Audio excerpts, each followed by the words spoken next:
The night sky over Normandy burns. It is 3:15 in the morning on June 6, 1944, and hell is falling from the clouds. Thousands of C-47 transport planes thunder through darkness, their bellies full of American paratroopers. Below them, tracer fire streaks upward like deadly fireworks. German anti-aircraft guns light the sky in bursts of orange and white. Inside, aircraftmen pray. Some vomit from fear and turbulence. Others grip their reserve chutes so hard their knuckles turn white. Each soldier carries roughly 80 pounds of equipment strapped to his body. Grenades, ammunition, rations, water, medical supplies, and secured to their left leg in a padded canvas case, an M1 carbine weighing just over 5 pounds. The green light flashes. Go, go, go. They jump into the screaming wind. What happens next will haunt the survivors for the rest of their lives. In the chaos of that jump, in the violence of parachute deployment, and the brutal impact of landing in darkness on unfamiliar ground, 380 American paratroopers will discover a terrible truth. Their primary weapon, the rifle they trained with for months, the gun they need to survive the next 60 minutes, lies shattered at their feet. Wooden stocks split clean through. Firing mechanisms jammed. Triggers broken. Useless. 1 in 4 rifles. Gone before a single shot is fired. Private First Class Robert Johnson from Brooklyn lands hard against a stone wall. His carbine takes the impact. The stock explodes into splinters. 18 minutes later, a German patrol finds him trying to reload a pistol with shaking hands. He never makes it home. Sergeant Michael O'Brien from Boston hits a cobblestone road at 20 feet per second. The sound his rifle makes, that sharp crack of American walnut giving way under impossible force, is the last sound some men hear before German bullets find them in the dark. But what these men do not know, what they cannot know as they fight for their lives in the Norman hedgerows, is that 6 months earlier, an automotive engineer in Ohio saw this catastrophe coming. He built a solution in his garage. He begged the United States Army to listen. They called his idea absurd, impractical, a waste of resources. They were wrong. This is the story of how one man's $47 prototype changed warfare forever. How a civilian with no military experience fought the Pentagon to save his brother's life. How stubbornness in a welder's torch accomplished what decades of military expertise could not. And how by the time the generals finally listened, it was already too late for the men falling from the sky over France. If you want to see how this story ends, how one engineer's refusal to accept the impossible saved roughly 1,000 American lives, hit that subscribe button now. Because what happens next will restore your faith in what one person can accomplish when the system says no, 6 months earlier. November 1943, Dayton, Ohio. The Inland Manufacturing Division of General Motors sits on the eastern edge of the city, a sprawling complex of brick buildings and smoking chimneys.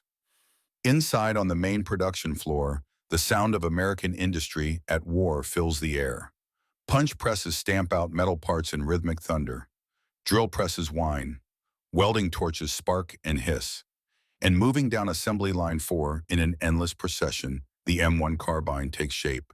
William Patterson stands at Station 7, Quality Control Inspection, 4th shift. He is 34 years old, medium height, with the kind of lean build that comes from missing meals during the Depression. His hands, calloused from years of factory work, move with practiced efficiency. Pick up carbine, check barrel alignment, test trigger pull, examine stock fit, stamp approval. Next weapon, 400 carbines per shift, 50 shifts per month, 20,000 rifles flowing through his hands, each one destined for a soldier somewhere in the European or Pacific theater. Bill Patterson, as everyone calls him, is not a warrior. He is an engineer. Before the war, he designed transmission housings for Buick sedans. Peaceful work, quiet work. The kind of precision manufacturing that makes cars shift smoothly through gears. When Pearl Harbor came and the factories converted to military production, Bill simply transferred his skills.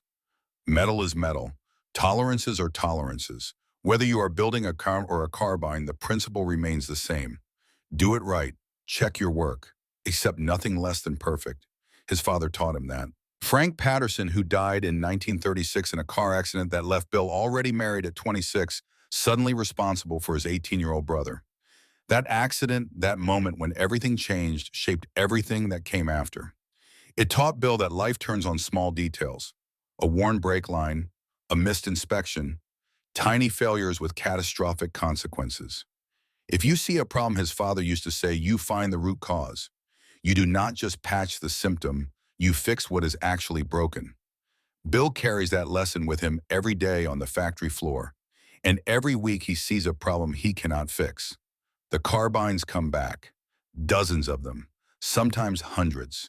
Wooden stocks shattered, handguards split, butt plates cracked. The damage report tags tell the story. Return from Fort Benning, return from Camp Toccoa, return from Camp Macall, training bases for airborne units, paratroopers. Bill knows the statistics because he tracks them. It is not part of his job, but he tracks them in anyway. In a small notebook he keeps in his shirt pocket, he records the numbers. This week, 347 carbines returned with broken stocks. Last week, 392. The week before that, 406. The trend line goes up. His supervisor, Frank Morrison, tells him to stop worrying about it. Morrison is 56, a lifer at General Motors, a man who measures success by quotas met and production schedules maintained. We make what the Army orders, Morrison says. What happens after the rifle leaves this building is not our problem. We are meeting our numbers. 12,000 carbines per week, under budget, under deadline. That is what matters. But Bill cannot stop seeing the return tags, cannot stop thinking about the soldiers who will carry these weapons into combat, cannot stop wondering what happens when a paratrooper lands in enemy territory and his rifle does not work. He wonders this in abstract terms, theoretical casualties, statistical probabilities. Then he receives the letter that makes it personal. November 8th, 1943, Monday evening. Bill walks home through early winter darkness. His apartment is small, a second-floor walk-up, 3 blocks from the factory. His wife Margaret has dinner waiting. Meatloaf ration, butter coffee stretched thin with chicory. The mail sits on the table. Bill's war bond advertisement, a postcard from Margaret's sister in Columbus, and a letter with an Army postmark, Camp Macall, North Carolina. Bill's younger brother Tom. He opens it, standing at the table. Margaret watches his face change as he reads. Dear Bill, hope this finds you well. Training is harder than I expected, but the guys in my unit are solid. We jump 3 times a week now, full combat loads. It is strange, Bill, how you can get used to throwing yourself out of an airplane. After the first few times, it almost feels normal. Almost. Last week, something happened that I cannot stop thinking about. We did a night jump, full equipment, trying to simulate combat conditions. My buddy Charlie Hoskins landed in a field about 200 yards from me. I heard him hit, heard the sound his rifle made. That crack. I knew immediately what happened. By the time I got to him, he was holding 2 pieces of his carbine. The stock broke clean through where the action connects. Split like kindling. Charlie taped it up. Got it working well enough for training. But Bill, the thing is, this happens all the time.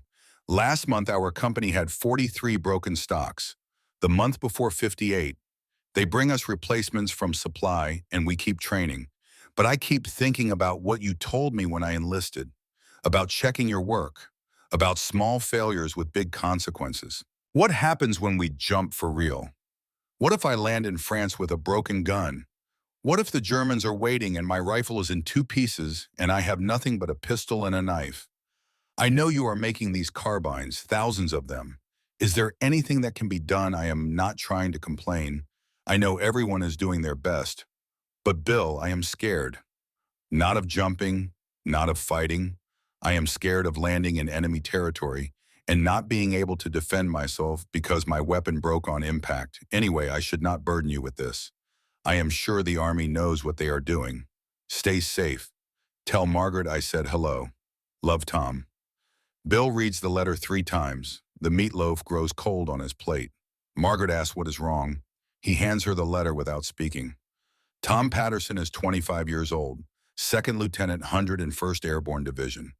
He has their father's smile and their mother's stubborn optimism. Bill raised him after the accident, helped him through college, stood beside him when Tom volunteered after Pearl Harbor. Now Tom is training to jump behind enemy lines, and the weapon Bill helps manufacture has a 1 in 3 chance of failing him. That night, Bill cannot sleep. He lies in bed doing mathematics in his head. 13,000 paratroopers in the 82nd Airborne, 12,000 in the 101st, training for invasion. Destination unknown, but everyone knows it is coming.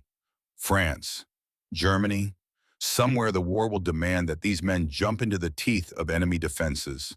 25,000 paratroopers. If 1 in 3 rifles breaks, that is over 8,000 broken weapons.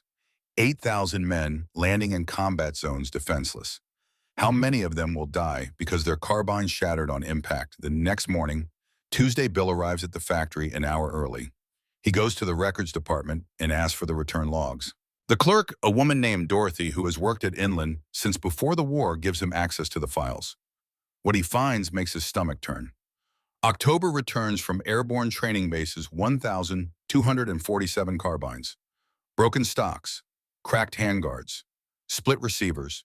September returns 1,103. August returns 976. The numbers climb month over month. And these are just training jumps.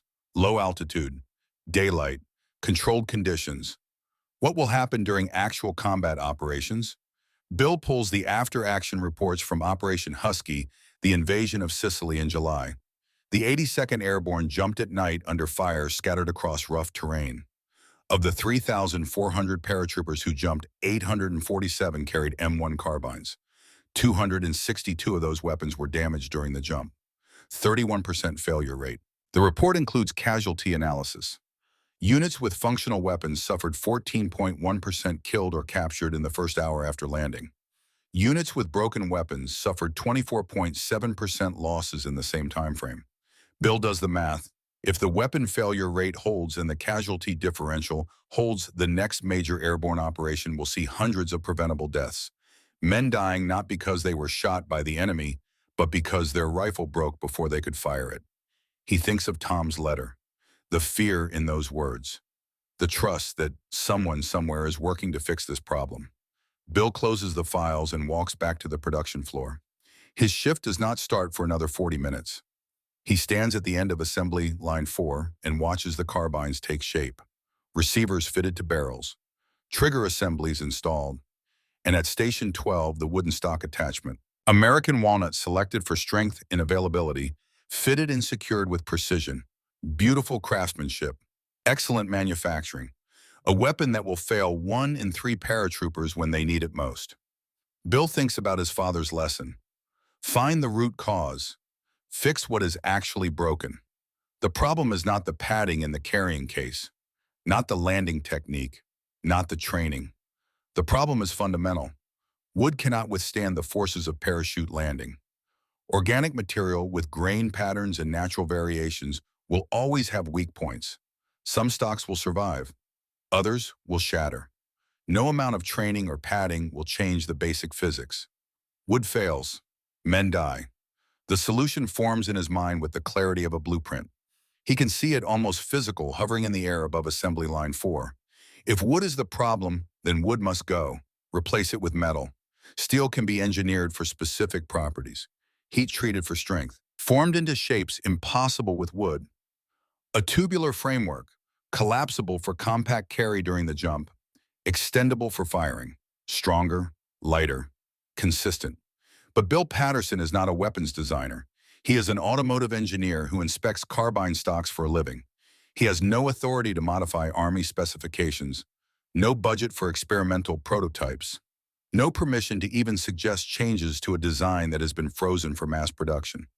What he has is a welder in his garage, scrap metal from the factory floor, and a brother who is going to jump into France in a matter of months, carrying a weapon with a 31% chance of breaking.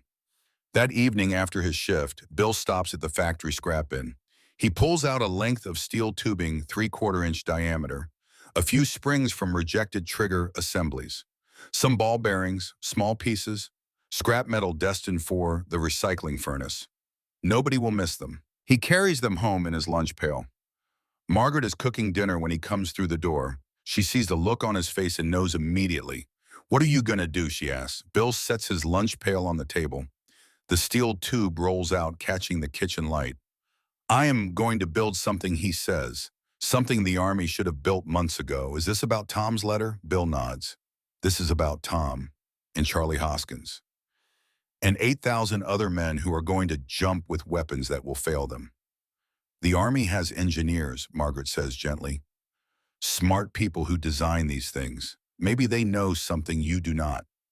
Bill picks up the steel tube, feels its weight, its strength.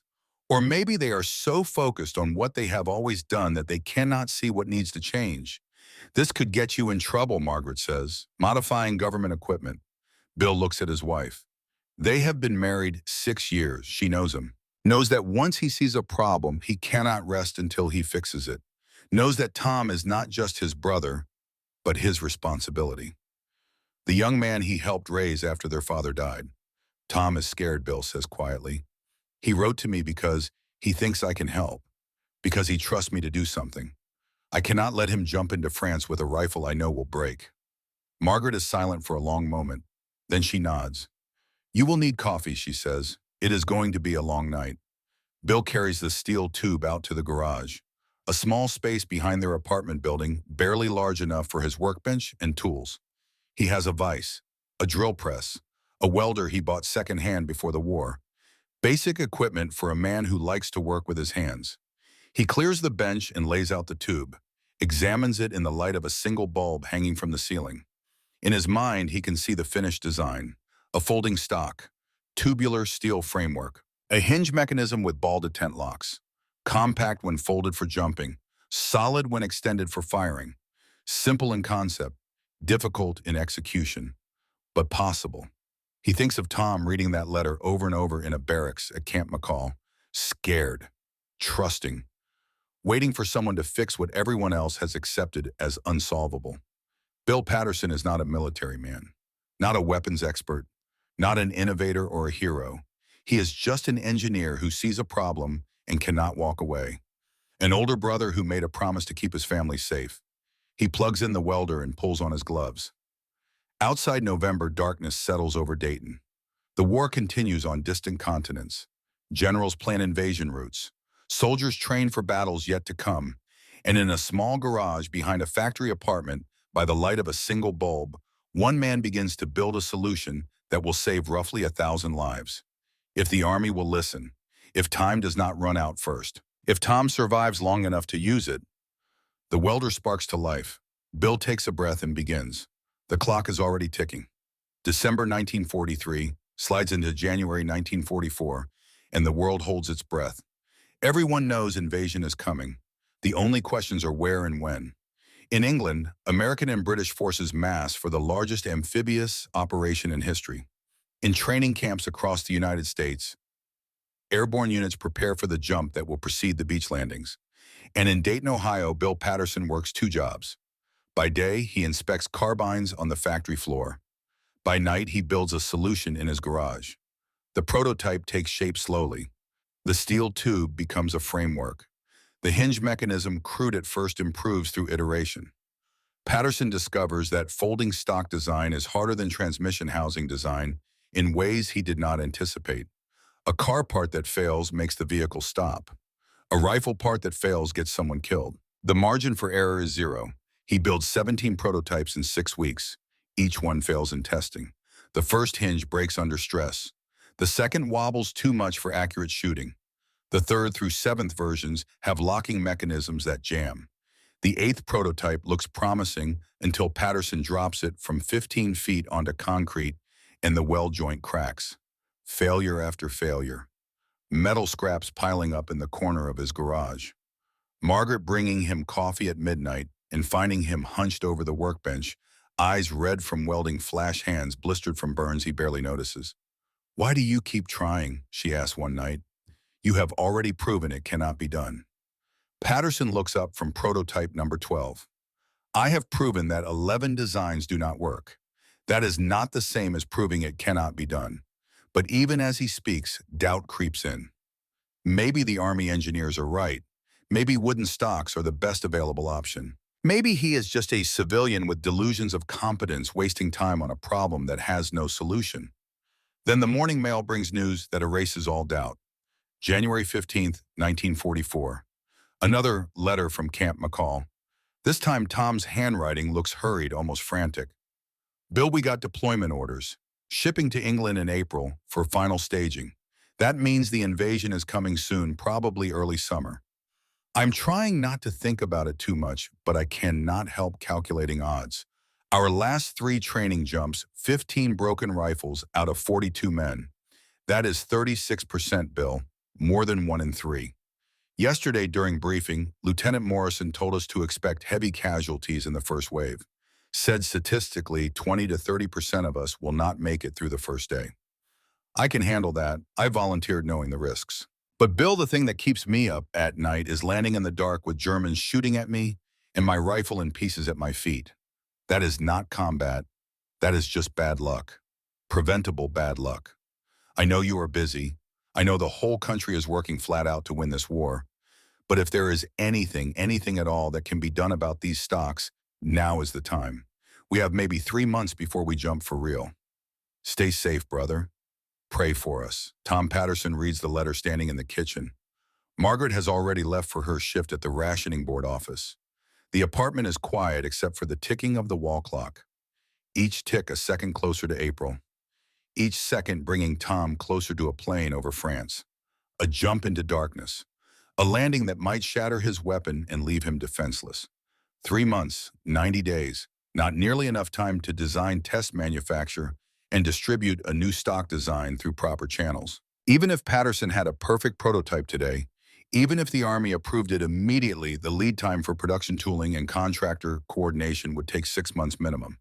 Tom will jump before any solution reaches him, unless Patterson can compress the impossible timeline, unless he can force the system to move faster than it has ever moved before. He folds the letter carefully and puts it in his shirt pocket. Goes to work. Stands at his quality control station inspecting carbines that will ship to soldiers who will jump with weapons that will fail them. Each rifle he approves is another potential catastrophe. Another Tom somewhere scared and trusting and doomed by a wooden stock that cannot do what physics demands. At lunch, Patterson goes to the factory records office. He needs numbers. Ammunition for the argument he is about to make. Dorothy, the clerk, recognizes him from his previous visits. She slides the return logs across the counter without being asked. The December numbers make him sick. 1,436 carbines returned from airborne training bases. January is only half over, and already the returns exceed 800. The failure rate is accelerating as training intensity increases. As units prepare for actual combat conditions, the casualty rate among rifles climbs. Patterson copies the numbers into his notebook. Then he pulls the casualty correlation to data from Operation Husky again. Studies the cold mathematics of death. For every 100 paratroopers who jumped with functional weapons, 14 died or were captured in the first hour. For every 100 who landed with broken weapons, 25 died or were captured. The differential is 11 lives per 100 men.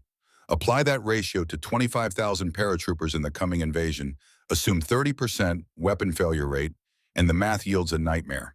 2,700 preventable casualties. 2,700 men who will die, not from enemy fire but from equipment failure. 2,700 families receiving telegrams that could have been avoided. Patterson closes the files. Thanks, Dorothy. Walks back to the production floor in a daze. The numbers echo in his head with the rhythm of the punch presses. 2,700, 2,700, 2,700. He cannot save them all, cannot even save most of them. But he can save some. If his design works, if he can get someone to listen, if time does not run out first. That night he returns to the garage with new urgency. Prototype 18 takes shape with lessons learned from 17 failures. The hinge mechanism uses a rotating collar design borrowed from automotive clutch assemblies. The locking system employs spring-loaded ball bearings that click into machine detents at 2 positions folded and extended. Simple. Reliable, using manufacturing techniques already standard in war production. He finishes the prototype at 2 in the morning, tests it immediately, folds and extends the stock 200 times, listening for any looseness in the mechanism. The click of the ball detents locking into place sounds solid, confident, right. Dawn breaks cold and clear. Patterson drives to a quarry outside town, the prototype wrapped in an old blanket on the passenger seat. At the quarry edge, he sets up a target at 50 yards. loads the carbine, extends the stock. The click rings clear in the winter air. He fires 5 rounds. The grouping at 50 yards measures 2.4 inches.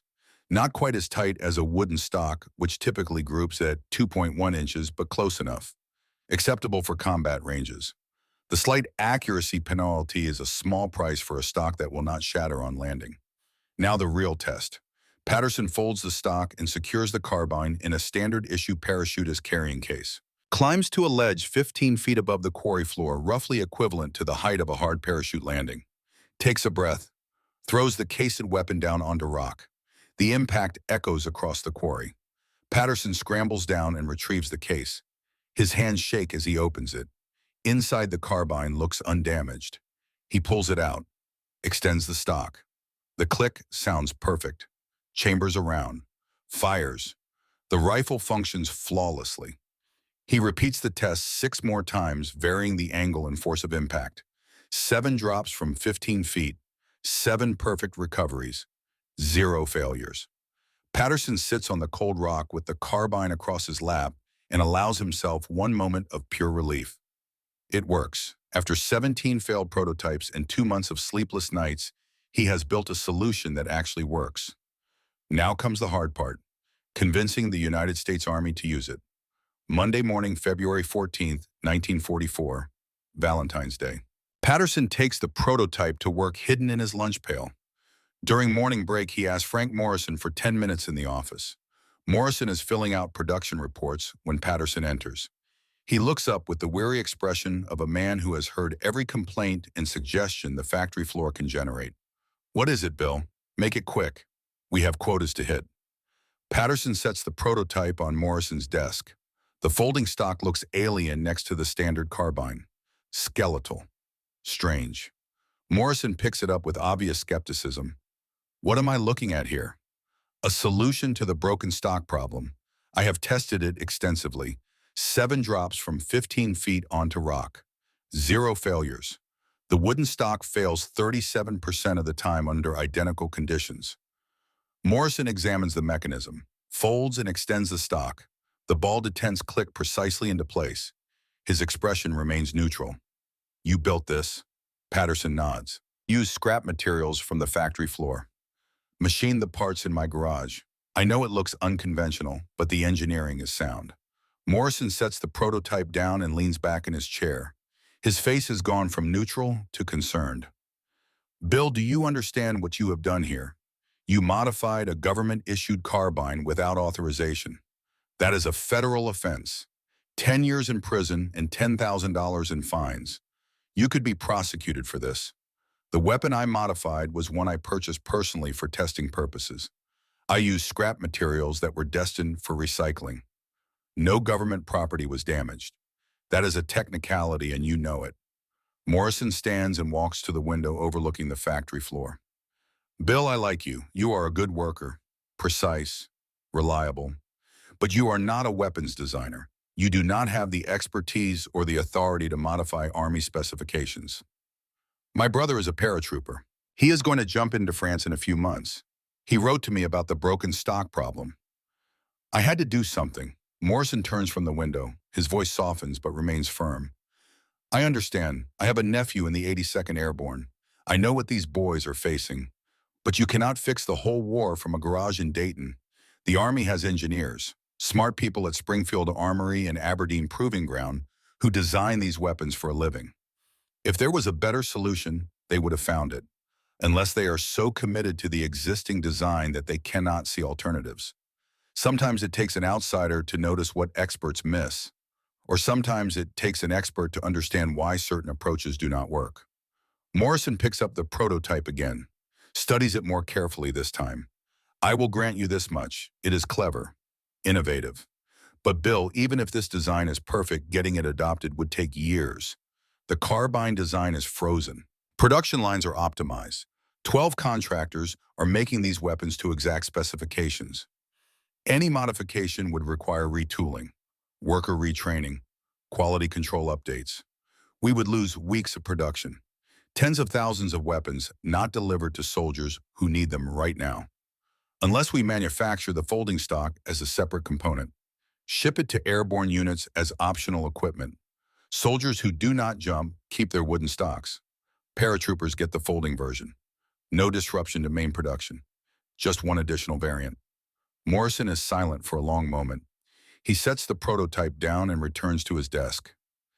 Sits heavily. When he speaks, his voice is tired. Here is what is going to happen, Bill. You are going to take that thing home. You are going to disassemble it, and you are going to forget you ever built it. Because if you push this, if you go over my head or contact the Ordnance Department directly, I will have to report what you did. I do not want to do that. I do not want to see you prosecuted. But I cannot let you jeopardize this factory's relationship with the Army over an unauthorized modification. My brother is going to die with a broken rifle. Maybe. Morrison's voice is gentle but inflexible, and that is a tragedy. But you cannot save him by destroying your own life. Go back to work, Bill. Accept what you cannot change. Patterson picks up the prototype, walks out of Morrison's office. The conversation took less than 10 minutes. 10 minutes to have his solution rejected by the one man who could have helped move it through official channels. He returns to his quality control station, goes through the motions of inspection. Carbine after carbine passing through his hands on the way to soldiers who will trust these weapons with their lives. By lunch, he has inspected 47 rifles. By end of shift, 183. Each one a potential failure. Each one a potential death sentence for some paratrooper he will never meet. That evening, Patterson sits at his kitchen table with pen and paper. He writes a detailed technical proposal, specifications, test results, photographs, cost analysis. He includes excerpts from Tom's letters, names removed for security, includes the casualty correlation data from Sicily, includes his calculations of preventable deaths if the folding stock were adopted. The proposal runs to 14 pages, single-spaced, typed on Margaret's old Underwood typewriter keys, clacking through the night while she sleeps. By dawn, he has a document that makes an irrefutable case. The current design fails. His design works. The math is simple. Lives can be saved. He addresses the envelope to the United States Army Ordnance Department, Small Arms Development Branch, Washington, D.C. Walks to the post office during lunch break. The postal clerk asks if this is going to his brother overseas. In a way, Patterson says. In a way it is. He drops the envelope in the mail slot, feels it leave his fingers, knows he has just committed career suicide.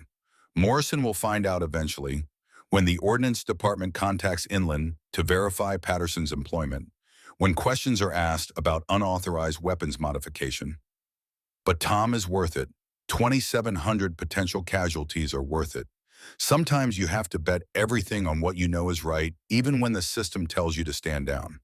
3 weeks pass. Patterson goes to work, inspects carbines, returns home, waits for either a response from the Army or a visit from federal investigators. Neither comes. The silence stretches. February turns to March. Tom's letters grow shorter, more focused. Training intensifies. His unit begins final preparations for deployment. Then on March 8th, the response arrives. Patterson tears open the envelope with shaking hands, reads the single-page letter twice before the words fully register. Dear Mr. Patterson, thank you for your interesting suggestion regarding M1 carbine stock modification. However, after review by our expert engineering staff, we must respectfully decline your proposal for the following reasons. The M1 carbine design has been thoroughly evaluated by military engineers with decades of combined experience. Any modification introduces potential failure points and manufacturing complexity. The wooden stock has been optimized for its intended purpose. No modifications to the current design are being considered at this time. We appreciate your patriotic intentions, but must defer to expert judgment in matters of military weapon design. Sincerely, Major Thomas E. Randolph, Chief Small Arms Development Branch. Patterson reads the letter a third time. The words do not change. Declined, not being considered. Defer to expert judgment. A polite dismissal, a bureaucratic wall. He sits at the kitchen table until Margaret comes home and finds him there, letter in hand, prototype on the table beside it, the weight of failure pressing down like a physical thing. They did not even test it, he says. They just said no. Margaret sits beside him, puts her hand over his. Bill, you tried. You did everything one person could do. Sometimes the system is too big. Sometimes you cannot win. Patterson looks at the prototype, thinks of the 7 drops at the quarry, 7 perfect recoveries, 0 failures. He thinks of Tom in England by now, final training before the jump. He thinks of 2,700 preventable casualties. I am not done, he says. Bill, you cannot fight the Army. Watch me. Over the next 2 weeks, Patterson writes 13 more letters. He sends copies of his proposal to every Ordnance Department office he can find addresses for. Colonel in charge of airborne equipment, Chief of Infantry Weapons, Director of Research and Development. Each letter includes the same technical data, the same test results, the same mathematical proof that his design works. 12 letters go unanswered. The 13th is returned marked addressee unknown. At work, Morrison notices Patterson's distraction, calls him into the office again. Bill, you are still working on that stock thing, are you not? Patterson does not deny it. I sent a proposal to the Ordnance Department. They rejected it without testing, so I sent more proposals to other departments. Morrison closes the office door, lowers his voice. Bill, listen to me. You need to let this go. The Army made their decision. Continuing to push will only get you in trouble. I have looked the other way so far, but I cannot protect you if you keep antagonizing the people who give us contracts. Men are going to die, Frank. Preventable deaths. I have the solutions sitting in my garage, and nobody will even look at it, because you are nobody. Morrison's words are harsh, but not unkind. You are an automotive engineer with no military experience trying to tell the United States Army how to design weapons. From their perspective, you are a crackpot, a civilian with delusions of expertise. Why would they listen to you when they have Springfield Armory engineers with decades of experience? Because I am right and they are wrong. That does not matter if you cannot make them listen. Then I will keep trying until someone does. April arrives. Tom's unit ships to England. His final letter before deployment arrives on April 3rd. Bill, we are moving out. Cannot say where, but you can guess. This is it. The big show. I am scared but ready. The guys in my unit are solid. We will take care of each other. Do not worry about me. I will see you when this is over. Keep Margaret safe. I love you both. Patterson reads the letter in the factory break room. Around him, workers eat lunch and talk about baseball season and rumors of invasion. Normal conversation, normal concerns. Nobody knows that in a matter of weeks, Tom will jump into the largest battle in history with a weapon that has a 30% chance of failing. Patterson goes back to his station, inspects carbines with mechanical precision. His hands move through the motions while his mind races through possibilities. The official channels are closed. Morrison will not help. The Ordnance Department will not listen. Tom is out of time. There has to be another way. Someone somewhere in the vast machinery of the United States military who will listen to an idea on its merits rather than the credentials of the person suggesting it.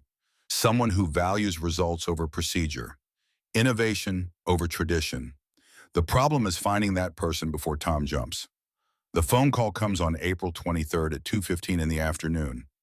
Patterson is at his quality control station when a clerk from the front office finds him. Bill, there is a long-distance call for you. Says it is from Aberdeen Proving Ground. Patterson's heart hammers as he walks to the office phone. Aberdeen Proving Ground in Maryland, the Army's primary weapons testing facility. Why would they be calling him? He picks up the receiver. This is William Patterson. The voice on the other end is crisp, military, confident. Mr. Patterson, this is Lieutenant Colonel Renee Stutler calling from Aberdeen Proving Ground. I received your proposal regarding the M1 Carbine stock modification. Patterson grips the phone tighter. Yes, sir. Did you have questions about the technical specifications? I have many questions, Mr. Patterson. But first I need to tell you something. You bypassed proper channels. You modified government equipment without authorization. You have been conducting what amounts to unauthorized weapons testing. From a procedural standpoint, what you have done is highly irregular and potentially criminal. Patterson's stomach drops. Yes, sir, I understand that. But the current stock design is failing soldiers in the field, and I thought someone should know there is a better option. There is a pause on the line. When Stutler speaks again, his tone has shifted slightly.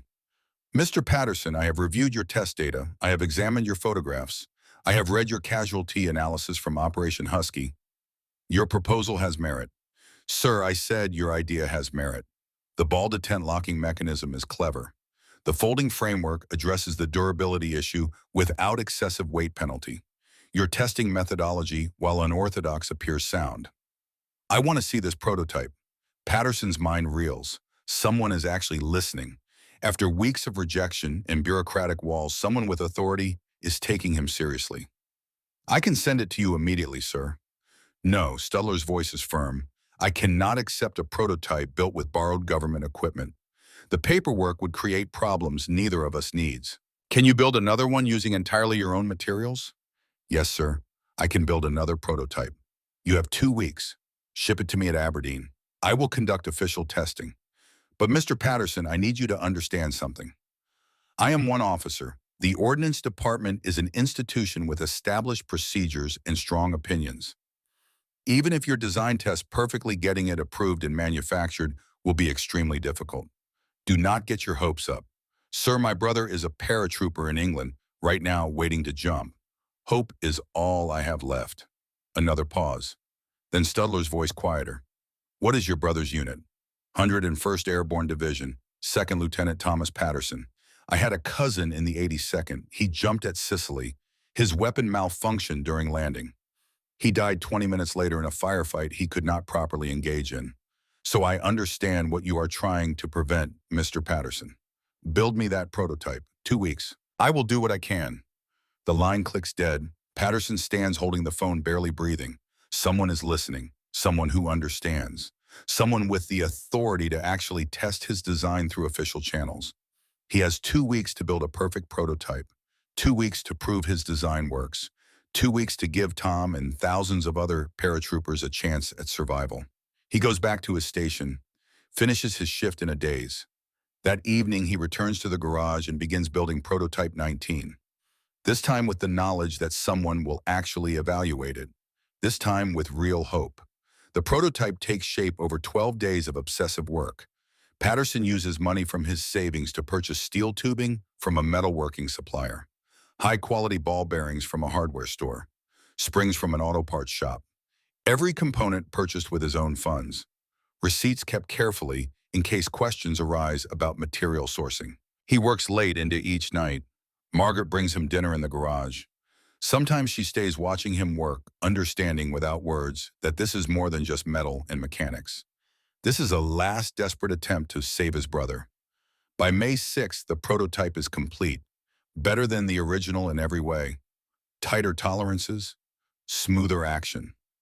The ball detents click with satisfying precision. Patterson tested in his backyard. 200 rounds fired, flawless function, accuracy comparable to wooden stock at combat ranges.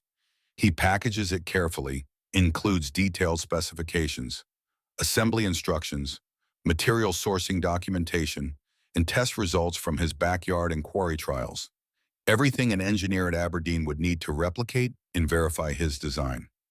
May 7th, Sunday morning, he drives to the Railway Express office. Ships the package to Lieutenant Colonel Renee Studler, Aberdeen Proving Ground, Maryland. Priority delivery. The clerk tells him it should arrive Tuesday morning. Patterson watches the package disappear into the back room. Everything he has worked for in the past 4 months, all his hope for Tom's survival compressed into one carefully wrapped box, traveling across 3 states to a testing facility where an officer he has never met will decide if his idea has merit. He drives home through quiet Sunday streets. Margaret has made breakfast. Pancakes with ration syrup, coffee that tastes more like burnt grain than actual coffee. They eat in silence. What happens now? Margaret asks. Now we wait. Studler said he would test it. If it passes, he will present it to the Ordnance Department. If they approve it, production could start in a few weeks. And if they do not approve it, Patterson sets down his fork. Then Tom jumps with a wooden stock, and we pray it does not break. The following days pass in slow agony. Patterson goes to work, comes home, waits for news. On May 11th, a Western Union telegram arrives. Prototype received, stop testing begins today. Stop initial results promising. Stop will advise, stop Studler. Promising, not perfect, not approved, just promising. But it is more than anyone else has given him. More than he dared hope for 6 weeks ago when he was sending letters into the void. 2 more days pass. Then on May 13th, another telegram. Testing complete, stop. 200 drops, 0 failures. Stop accuracy acceptable. Stop presenting to ordnance panel. May 17th, stop your presence requested, stop. Stuttler, Patterson reads the telegram 3 times. 200 drops, 0 failures. The numbers that prove his design works. And now, incredibly impossibly, he is being asked to present it to the Ordnance Department in person. He shows the telegram to Morrison the next morning. Morrison reads it without expression. I need 4 days off, Patterson says. Travel to Washington. Present my design. Morrison hands back the telegram. You understand this could still go nowhere. The Army does not like civilians telling them how to do their jobs. Maybe, but at least someone is listening now. At least I have a chance. Morrison is quiet for a moment. Then he nods. Take the time. I will cover your shifts. And Bill, good luck. I hope it works. I really do. Patterson boards a train to Washington on May 15th. The prototype travels with him in a battered suitcase. He has not slept properly in days. His suit, the only one he owns, is slightly too large after months of stress-induced weight loss. He knows like exactly what he is. A factory worker out of his depth. A civilian about to walk into a room full of military experts and tell them they are wrong. The train rocks eastward through the night. Patterson sits by the window, watching darkness slide past. Somewhere across the Atlantic, Tom is training for the jump. Somewhere in England, thousands of paratroopers are preparing for an invasion everyone knows is coming, but nobody can speak about openly. And in 2 days, in a conference room in Washington, Patterson will have one chance to save them. One opportunity to present his solution to people who have the power to manufacture and distribute it. If he fails, Tom jumps with a wooden stock. If he succeeds, maybe, just maybe, some men come home who otherwise would not. The train hurtles through the darkness toward a meeting that will determine whether 4 months of work and sleepless nights and desperate hope will matter at all. The clock is ticking. Time is almost out. But Patterson is not done fighting yet. The munitions building in Washington, D.C. stands gray and imposing in the May sunshine. Patterson arrives 40 minutes early, carrying his prototype in the battered suitcase, wearing his too large suit.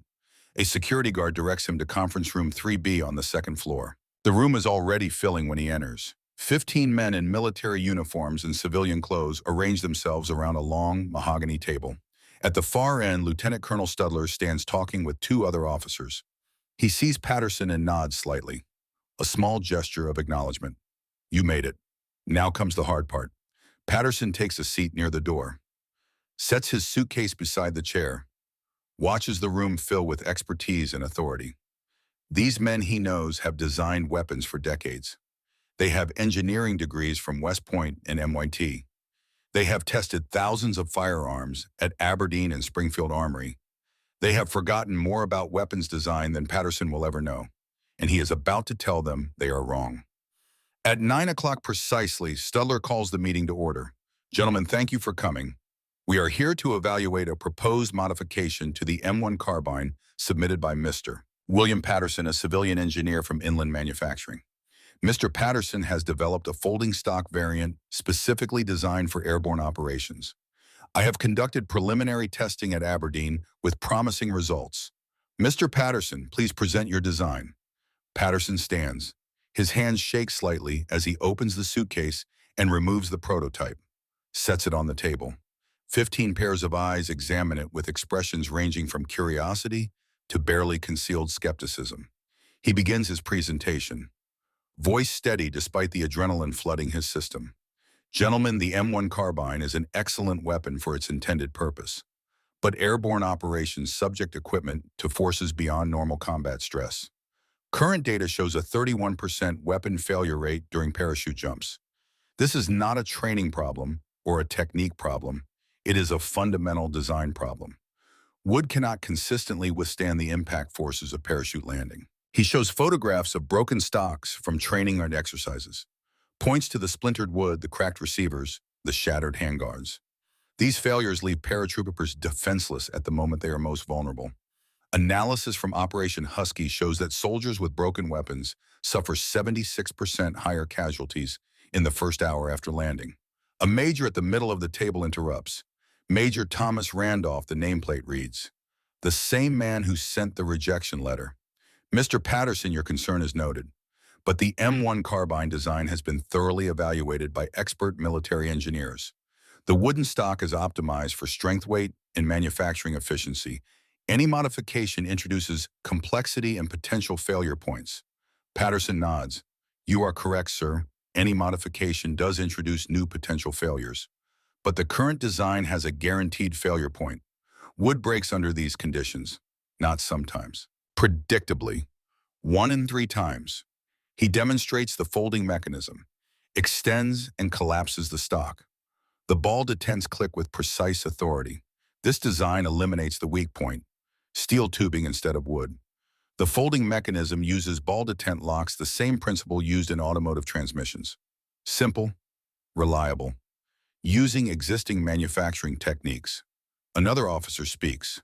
Harold Simpson from Springfield Armory. There is the manufacturing issue, Mr. Patterson. We have 12 contractors producing carbines to exact specifications. Your modification would require retooling, worker retraining, quality control updates. We would lose weeks of production. That is tens of thousands of weapons not delivered to soldiers who need them now. Patterson has prepared for this argument, unless we manufacture the folding stock as a separate component, not a replacement for all carbines, just a variant for airborne units. One contractor, one production line, producing stocks that can be field installed on existing weapons. No disruption to main production. Randolph leans forward, his voice sharp. Mr. Patterson, even if we accept your premise, there is a fundamental problem. You have tested this design how many times? A few hundred drops at most, 207 drops at Aberdeen. Patterson says. 0 failures. The wooden stock fails 37% of the time under identical test conditions.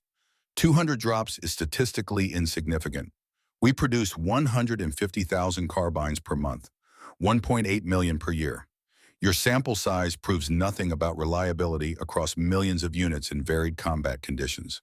With respect, sir, the current stock fails predictably. Even if my design had a 10% failure rate, which testing shows it does not, that would still be a 73% improvement. We would save lives. The room erupts into argument.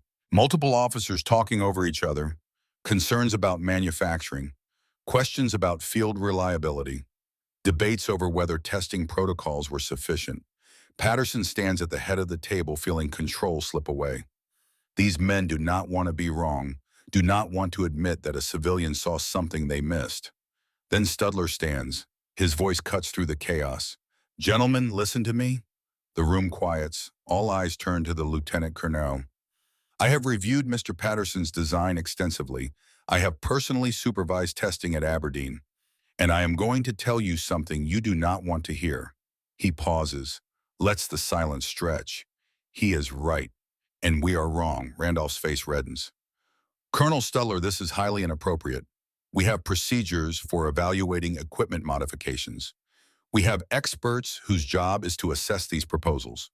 We cannot simply accept every civilian's idea because it sounds good. Studler picks up the prototype. We are 3 weeks from the largest airborne operation in history. Thousands of paratroopers are going to jump into France. We know not suspect, but know that 1 in 4 will land with broken weapons. Now you can sit here and talk about manufacturing, timelines, and statistical significance and proper procedures. Or you can accept that we have a problem and this man has brought us a solution. The problem has been addressed with improved carrying cases, Randolph argues, which reduced the failure rate from 31% to 27%, a 4% improvement. Studler's voice is hard. That is not a solution. That is a Band-Aid on a broken bone. Simpson raises his hand. Even if we approve this today, there is no way to produce enough units before the invasion. We would need 50,000 stocks minimum for airborne forces. That is 6 to 8 weeks of production after retooling. Patterson's heart sinks. The timeline. Always the timeline. Even if they approve it now, Tom will jump before the folding stocks reach England. Studler seems to reach the same conclusion. His voice softens slightly. Then we do not try to equip everyone before the invasion. We produce it as optional equipment. Limited initial run of 5,000 units for field evaluation. If it performs in combat as it does in testing, we expand production. We save who we can save, even if we cannot save everyone. The argument continues for another hour. Patterson answers technical questions, explains manufacturing processes, shows test photographs. Through it all, he watches the faces around the table, sees some officers nodding, others shaking their heads. The room is split. Finally, Studler calls for a vote, all in favor of approving limited production of the Patterson folding stock for field evaluation. Hands rise slowly around the table. Patterson counts. 8 in favor, 4 against. The majority carries. Motion approved, Studler says. Mr. Patterson, your design will enter production. Inland manufacturing to begin retooling immediately. First units available for distribution by summer. Relief floods through Patterson. They approved it. After months of rejection and bureaucratic walls, they actually approved it. He should feel triumphant, victorious. But all he can think is by summer. Tom ships to England 3 weeks ago. The invasion will come before the folding stocks are ready. His design will save lives, just not in time to save the ones that matter most. Colonel Marcus Webb, the procurement officer, asked the question Patterson dreads. Mr. Patterson, you mentioned it, your brother is a paratrooper. What unit? 101st Airborne Division, Patterson says quietly. Currently in England. Webb checks a roster on the table. The 101st is scheduled for the initial assault. They will jump in the first wave. I know, Patterson says. The room falls silent. Every man there understands what that means. Patterson won the battle, got his design approved. But the war is moving faster than bureaucracy can follow. His brother will jump into France with a wooden stock, will land in darkness with a weapon that has a 1 in 3 chance of failing him. Studler walks Patterson to the door after the meeting ends. In the hallway away from the others, he puts a hand on Patterson's shoulder. You did everything one man could do, Studler says, more than most would have tried. If your brother does not make it, it will not be because you failed him. Patterson nods, cannot speak. The magnitude of it settling over him like a weight. He won, and he lost. Both at the same time. He takes the train back to Dayton that evening. Arrives home after midnight. Margaret is waiting up. She takes one look at his face and knows. They approved it, Patterson says. Production starts next week, but it will not be ready in time. Margaret holds him while he cries for the first time since his father died. Cries for Tom, who trusted him to fix this problem. Cries for the paratroopers who will jump with wooden stocks because the system moved too slowly. Cries from exhaustion and relief and the crushing knowledge that he did everything possible, and it still was not enough. June 6, 1944. Patterson wakes before dawn. Cannot explain the dread that fills him, but knows in his bones that today is the day. Today Tom jumps. He goes to work as usual, stands at his quality control station. At 6:30 a.m. someone turns on the radio in the break room. The BBC announcement crackles through static. This is the BBC. We interrupt our program to bring you a special announcement. Allied forces began landing on the coast of France early this morning. The factory floor erupts in cheers. Workers embrace. Someone starts singing God Bless America. Production stops as everyone crowds around radios to hear details. The invasion. Finally, the beginning of the end. Patterson stands apart from the celebration. In his mind, he sees Tom jumping from a C-47 into darkness, sees the parachute deploy, sees the hard landing on Norman soil, sees the wooden stock impact against stone or earth or metal, sees it crack, splinter, break, sees Tom alone in enemy territory with a weapon that will not fire. The day crawls past in agony. Radio reports trickle in, heavy fighting, casualties mounting, paratroopers scattered across drop zones, no specific unit information, no casualty lists yet, just the broad strokes of history being written in blood. Patterson goes home, cannot eat, sits by the radio with Margaret listening for any news about the 101st Airborne. Nothing comes. The night stretches endless. 3 days later, a Western Union telegram arrives. Yellow envelope, the kind that makes hearts stop. Margaret's hands shake as she opens it. To Mr. William Patterson, Dayton, Ohio, from Thomas Patterson. Somewhere in France, jumped 6 June, stop hard landing, stone wall, stop stock, cracked but held it together, stop. Taped it up, still works, stop. Johnson's stock broke clean through, stop. He didn't make it stop. Miller, Cartwright, Davis, two stop. Wish they had your stock bill. Stop, still fighting, stop, love. Tom Patterson reads the telegram 5 times. Tom survived. The stock cracked, but Tom survived. But Johnson did not make it. Miller, Cartwright, Davis. 4 men from Tom's unit dead because their weapons failed. 4 names to add to the list Patterson will carry for the rest of his life. 4 men he could not save because the system moved too slowly. Because approval came 3 weeks too late. Because winning a bureaucratic battle is not the same as winning the war. He folds the telegram carefully, puts it in his wallet, goes back to work. Production of the folding stock begins June 12th. Patterson works directly with the manufacturing team, solves tolerance issues, refines assembly procedures. By June 20th, the first 500 units shipped to England, marked for airborne units, marked too late for D-Day, but in time for whatever comes next. September 17th, 1944. The Netherlands. Private First Class Robert Cole crouches in a C-47 transport plane over Holland. Around him, 41 other paratroopers from the 502nd Parachute Infantry Regiment prepare to jump. This is Market Garden, Montgomery's ambitious plan to seize bridges across the Rhine and end the war by Christmas. Cole carries an M1 carbine equipped with one of the new folding stocks. Received it in July. Trained with it through August. The mechanism feels solid, reliable, different from the wooden stock he jumped with in Normandy, but better, stronger. The green light flashes. The jump master yells, "Go, go, go." Cole throws himself into the screaming wind. The parachute deploys with bone-jarring force. The carbine secured to his left leg in the carrying case swings violently. Below, German anti-aircraft fire stitches the sky. Cole focuses on the ground rushing up. Trees, fields, a stone farmhouse. He hits hard in a plowed field, lands directly on top of the carbine. Full body weight plus 80 pounds of equipment. The kind of impact that shattered wooden stocks in Normandy. That killed Johnson and Miller and Cartwright and Davis. Cole rolls, unbuckles the carrying case, pulls out the carbine, extends the stock. The ball detents click into place with perfect precision. He chambers around, scans for targets. 75 yards away, German infantry emerge from a tree line. Cole drops prone, aims, fires. The stock holds firm against his shoulder. No wobble, no flex, solid as bedrock. He empties the 15-round magazine, reloads, keeps firing. The firefight lasts 20 minutes. When it ends, Cole checks his weapon, not a scratch. The folding stock absorbed an impact that would have destroyed wood and came through undamaged. Functional. Perfect. Over the next 3 days, Cole uses the carbine in ways no wooden stock could survive.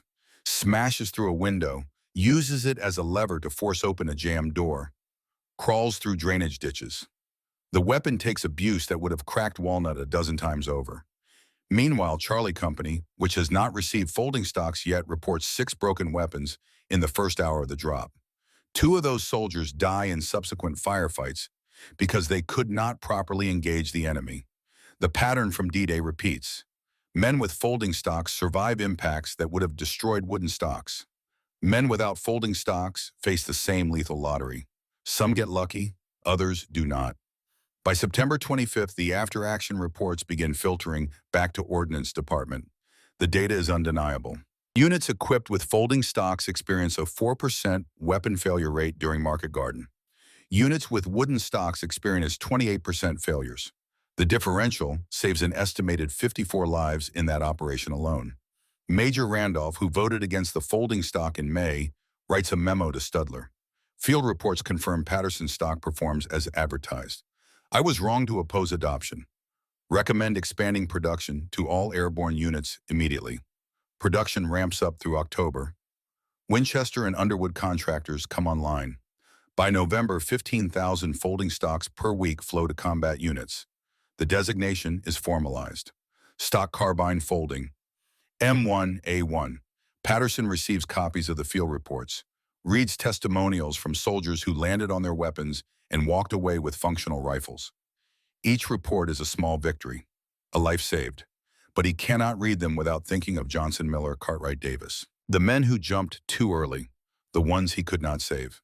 December 1944, Battle of the Bulge. The German army's last desperate counteroffensive crashes into American lines in Belgium. The 101st Airborne, surrounded at Bastogne, holds against overwhelming odds in sub-zero temperatures. Staff Sergeant Paul Miller fights from the ruins of a three-story house on the town's outskirts. German infantry attack from two directions. Miller, armed with an M1A1 carbine, uses the compact folding stock to fire from positions impossible with a full-length rifle. Through gaps in blown-out walls, from behind shattered furniture. The flexibility of the design saves his life multiple times. In one engagement, a German soldier gets within 10 feet. Miller cannot swing a full rifle around fast enough in the confined space.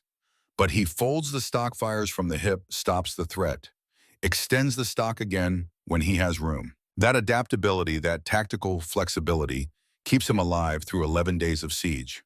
The cold weather proves another test. Temperatures drop to -15 Fahrenheit. Wooden stocks crack spontaneously as moisture freezes in the grain. 8% additional failures due to environmental stress. The steel folding stocks, however, perform flawlessly. Not a single cold weather failure reported. By late December, even the skeptics in the Ordnance Department admit the Patterson stock is superior. Production orders expand. Distribution widens beyond airborne units. Tank crews request them for the compact profile. Military police, scouts, special operations. By war's end in May 1945, total production reaches 620,000 folding stocks. Analysis estimates the design prevented 3,400 weapon failures during airborne operations. Conservative calculation of lives saved, accounting for casualty differentials and operational variables, suggests between 800 and 1,200 American soldiers came home because of this innovation. 800 to 1,200 men who survived because one engineer in Ohio refused to accept that broken rifles were just part of war. July 1967, Cincinnati, Ohio. The 101st Airborne Division holds its annual reunion at a downtown convention center. 200 veterans, gray-haired, now gather to remember the war and the men who did not come back. Patterson, 57 years old and 6 months retired from General Motors, almost does not attend. Margaret convinces him. Tom wants to see you, she says, and some of his friends want to meet you. They drive to Cincinnati on a Saturday morning. Patterson has not seen Tom in 8 years. Life got busy. Tom built a career in California, raised 3 children. The brothers talk on the phone at Christmas, but the distance, both geographic and temporal, has grown. Tom finds Patterson in the hotel lobby, older now, gray at the temples, walking with a slight limp from shrapnel wounds at Bastogne. But still the same smile, the same warmth. They embrace for a long moment. Good to see you, Bill. You too. You look good. Liar. Tom laughs. I look old. We both do. Come on, there are some people who want to meet you. Tom leads Patterson to a small conference room off the main hall. 6 men wait there, veterans in their late 40s and early 50s. They stand when Patterson enters. Tom makes introductions. This is Robert Cole, jumped at Market Garden. This is Paul Miller, Bastogne. James Riley, Korea. 3 others' names Patterson does not catch in the rush of handshakes and greetings. Cole steps forward. He is holding something wrapped in cloth. Mr. Patterson, Bill, we wanted to thank you. We are here today because of what you did. Not just us, hundreds of us, maybe thousands. He unwraps the cloth. Inside is a wooden plaque carefully engraved. To William Patterson, Engineer Patriot. Lifesaver, your folding stock brought us home from Normandy to Korea from 380 who landed with broken weapons and thousands who didn't have to. 101st Airborne Association, 1967. Patterson takes the plaque with shaking hands, reads the inscription. Cannot speak. Miller puts a hand on his shoulder. Bill, you kept thinking about the ones you did not save. Tom told us, the men who jumped on D-Day. But you cannot save everyone. What matters is you saved some of us. That has to be enough. Riley speaks quietly. My daughter is 12 years old. She exists because I came home from Korea with a working weapon. That is because of you. Your work created futures that would not have existed otherwise. Patterson looks at the 6 men standing before him, thinks about their families, children, grandchildren. Ripple effects spreading forward through time. Lives and loves and laughter that would not exist if these men had landed with broken rifles in German-occupied territory. He tries to speak. Voice breaks. Tries again. I kept thinking I was too slow, that if I had started earlier, pushed harder, maybe more men would have come home. Tom steps beside him. Bill, you did everything one person could do. You fought the army. You built something impossible in a garage. You saved my life. You saved their lives. That is your legacy. Patterson cries then, first time since 1944. The 6 veterans gather around him, these men who survived because of folding steel and ball-detent locks, and one engineer's stubborn refusal to accept the unacceptable. Later, they take a photograph. The 6 veterans, Patterson and Tom. 8 men smiling for the camera. The photo still hangs in the Airborne Museum at Fort Campbell. Caption reads, "The engineer and the men he saved." March 15th, 1983. Patterson dies in his sleep at age 73. Heart failure, quick and painless. Margaret beside him. The Dayton Daily News runs his obituary 2 days later. William Patterson, 73, retired General Motors engineer, died Tuesday at his home. He is survived by his wife Margaret, of 46 years, daughter, Susan, son Robert, 5 grandchildren. Patterson worked at GM for 40 years, holding 17 patents for automotive components, including innovations in transmission design and engine mounting systems. No mention of the folding carbine stock. No mention of the lives saved. No mention of the meeting in Washington or the battle with bureaucracy or the prototype built in a garage when everyone said it could not be done. Tom delivers the eulogy at a small private funeral. Bill never wanted fame, Tom says. Never sought recognition. In 1946, the Army offered him a medal. He refused. Said the credit belonged to the soldiers who used the weapon, not the engineer who designed it. He was my brother, my father after our parents died. The man who taught me that if you see something broken, you fix it. You do not accept what everyone else accepts. You do not let the system tell you no when you know you are right. Bill saved my life. He saved hundreds of others, but he would not want to be remembered as a hero. He would want to be remembered as someone who saw a problem and could not rest until he solved it. The funeral ends. Patterson is buried in a veterans cemetery, though he never served. Tom arranged it. Some strings pulled, some favors called in. Because Bill earned it, Tom said. He fought his own war. Just did it from a garage instead of a foxhole. Today, the M1 carbine with folding stock sells for 3 to 4 times the price of standard variants. Collectors prize them. Museums display them. The Smithsonian has one in the small arms collection. Description reads, modified for airborne operations. This variant reduced weapon failure rates from 31% to 4%, saving an estimated 1,000 American lives. Original M1A1 carbines still function 80 years after manufacture. The ball detent mechanism, so simple and reliable, has never been improved upon. Modern manufacturers still produce them for civilian market. Sport shooters, historical reenactors, collectors who appreciate elegant engineering. But the real legacy is not in museums or collections. It is in every modern military rifle with a folding or collapsible stock. The M4 carbine, current standard issue for American forces, features a telescoping stock that serves exactly the purpose Patterson's design addressed it in 1944. Compact for transport, extended for firing. The principle lives on. The AK-47 variants, the countless military rifles worldwide, all feature folding or collapsible stocks. All trace their lineage back to a Dayton garage and an automotive engineer who saw what weapons experts missed. Fort Liberty, North Carolina, present day. An Army Ranger loads into a helicopter for a training exercise. He carries an M4 carbine with collapsible stock, collapses it with practiced ease, secures the weapon, extends it when he deploys. The mechanism clicks into place. Ball detents locking, same principle Patterson pioneered 80 years ago. The Ranger does not know the name William Patterson, does not know about the garage or the Pentagon meeting or the brother who jumped into France with a wooden stock, does not know about the 800 to 1,200 lives saved by stubborn determination in a $47 prototype. But he carries that legacy. Every soldier who has ever extended a folding stock, every paratrooper who landed with a weapon that did not shatter, every life saved because one man refused to accept that 380 broken rifles was just how things are. Patterson died unknown outside his family and a small circle of veterans. No statues, no monuments. His obituary did not mention his greatest achievement, but his idea lives in every modern rifle. His principle that equipment must adapt to operational demands became doctrine. His refusal to accept expert consensus when he knew better changed how military small arms are designed. Sometimes the most important innovations come not from experts, but from people who care enough to ignore consensus and build a solution anyway. Sometimes the biggest changes start in a garage with scrap metal or a welder. Sometimes one person armed with nothing but stubbornness and a clear vision of what is right can save 1,000 lives. William Patterson proved that. In a war of millions, one civilian engineer mattered. In a bureaucracy of experts, one outsider saw truth. In a system that said no, one man said yes and made it stick. That is the lesson. That is the legacy. That is what matters.